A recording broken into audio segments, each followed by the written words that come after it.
સુરતમાં સામૂહિક આપઘાત મામલે મૃતદેહો માદરે વતન લવાયા. પિતા સહિત 2 બાળકોના મૃતદેહ વિજયનગરના ચિઠોડા ગામે લવાયા.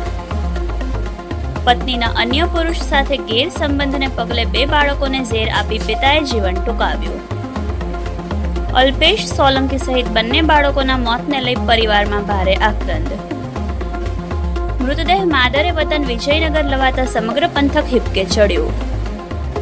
સુરત પોલીસે સામૂહિક આપઘાત મામલે નોંધી છે 2 ફરિયાદ.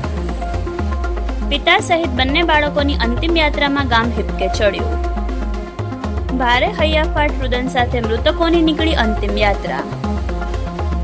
પરિવારે આરોપીઓ વિરુદ્ધ કડક કાર્યવાહીની કરી માંગ. શિક્ષકના મોતને પગલે સમાજમાં પડ્યા ઘેરા પ્રત્યાઘાત.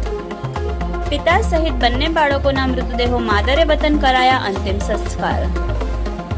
રિપોર્ટર જીગર પંડ્યા, યશ્વી ગુજરાત ન્યૂઝ, સાબરકાંઠા.